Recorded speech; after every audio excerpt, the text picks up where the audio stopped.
Specifically, I liked watching scary movies pretty often. Even as an at the time 21-year-old guy, I still would be a little spooked trying to sleep after watching a scary movie, especially living alone in that apartment, and every time I did, I would look around the room. At a few points, I would even turn the bedside lamp on just to check around the room. The tenant upstairs wasn't home that night, as his car wasn't in the driveway, so the sounds I was hearing couldn't have been footsteps upstairs or anything like that. My nerves were really starting to set in at one point because I just kept hearing noises, and to be honest, I couldn't tell from where in the house they were coming from.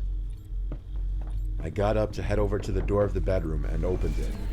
Outside of my bedroom was a very narrow hallway, which had a door to the bathroom, and then at the end of the hallway opened up to the living room. At the end of this hallway though, like a scene right out of the movie I had watched not even an hour earlier, there was someone standing at the far end of the hallway right by the kitchen. The moonlight from outside coming into the bedroom windows and the windows in the living room was enough to see her, this woman looking right back at me. She started to walk backwards while still facing me. I didn't care though, I still screamed and backed into my room before slamming the door shut and locking it. She didn't come running over and pounding on the door or anything like that. Instead, I heard running up the half flight of stairs to the exit of my apartment, and then the door slammed shut.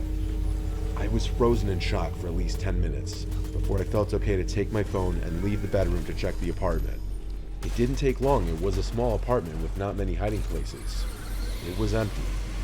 I rushed to lock the door, wondering who that could have been and how they got in. I didn't call the police. I couldn't tell you why, but the next day I called the landlord and told him about it. He made a phone call to the upstairs tenant, and what I learned shocked me. The woman that broke into my apartment was an ex-lover of the man who lived upstairs, a crazy one at that, and after finding his address somehow, she broke into the wrong part of the house, my apartment.